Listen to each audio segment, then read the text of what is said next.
Picture this: you walk into a Rolex store with almost $15,000 cash in hand, ready to buy a submariner, only for the salesperson to look at you and say, "Sorry, we don't have any, you'll probably have to wait 2 to 3 years or maybe longer." And here's the crazy part: you actually say okay and put your name on a list. Hi, I'm Ananya, and welcome to Business Decoded, a 30-day series where I try to break down the strategy behind the world's most iconic brands. From luxury brands to tech giants, I'm trying to uncover how these brands built their empires. The storytelling, the psychology, the business moves that makes them unforgettable. Welcome to day one, where we discover how this one company converted waitlists into a genius marketing strategy. Rolex is not just selling watches, they're selling the idea that time itself is worth waiting for. With waitlists running years long, people still line up to buy. Today, we're decoding how Rolex turned scarcity into their secret weapon and built a $10 billion empire by making their customers wait. Let's rewind to 1905. A 24-year-old German immigrant, Hans Wilsdorf, had a crazy idea to create a wristwatch that was both elegant and precise. Back then, pocket watches ruled, and wristwatches were only seen as feminine accessories.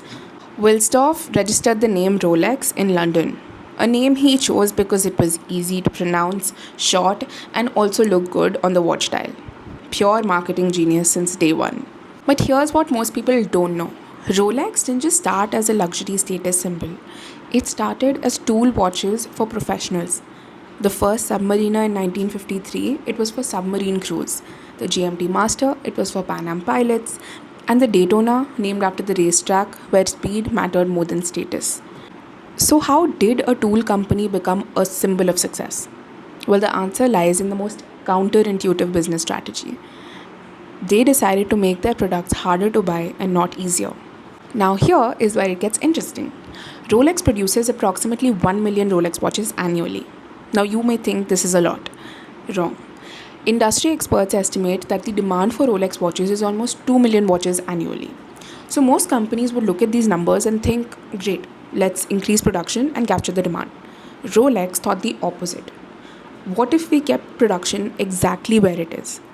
This is not because they can't scale. Rolex has the resources to scale their production and double it by tomorrow.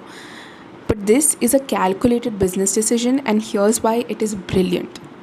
When something is readily available, we don't value it as much. And this is the scarcity principle, which Rolex has not only mastered but absolutely weaponized. Think about it.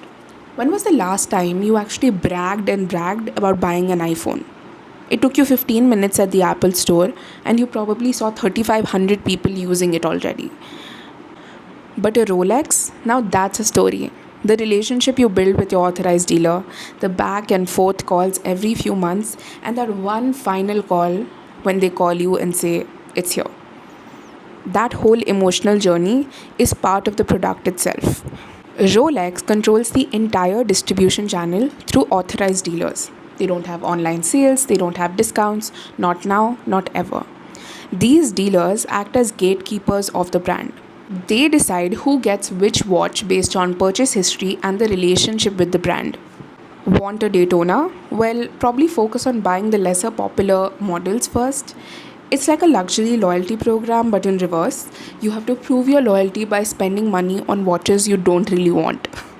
This system creates something very powerful: a sense of earning your place in an exclusive club.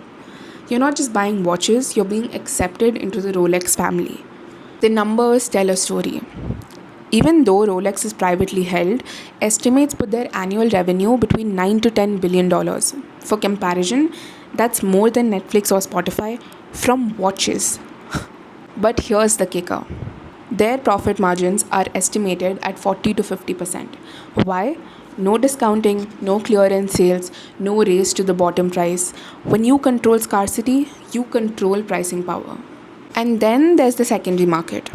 A new Rolex Submariner would probably be $9,000 on retail. In the secondary market, $12,000 to $15,000. Rolex watches don't just hold value, they appreciate. And that creates a fascinating economic cycle. High resale values prove the brand's worth, which justifies the long waits, which maintains scarcity and keeps the resale values high.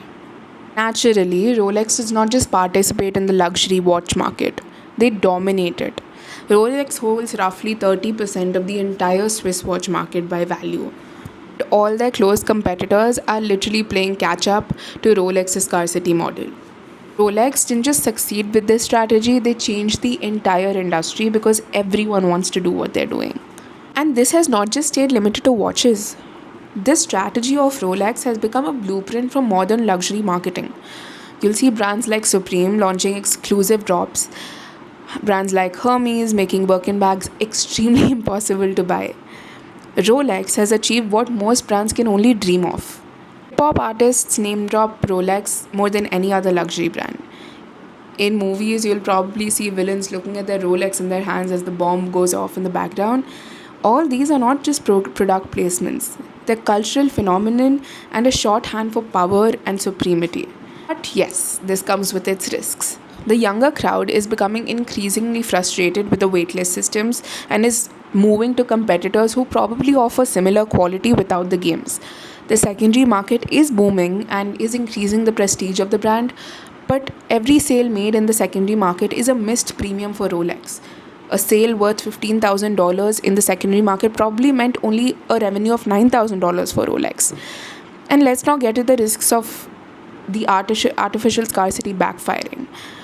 If customers get tired of waiting, they might not wait at all. But so far, the strategy seems to be working for Rolex. Year on year, there is tremendous growth in terms of Rolex's brand value and revenue growth. So, let's go back to that Rolex store in the beginning of the video when the salesperson tells that there's a 3-year wait. They're not apologizing, they're selling. They're selling exclusivity, status, and the promise that good things will always come to those who wait. Rolex showed that in the luxury market, scarcity is not a bug, it's a feature. And sometimes the best way to increase demand is to restrict supply. And most importantly, selling a product is not about the product itself. It's about selling a story, the status of it, and the experience of owning it.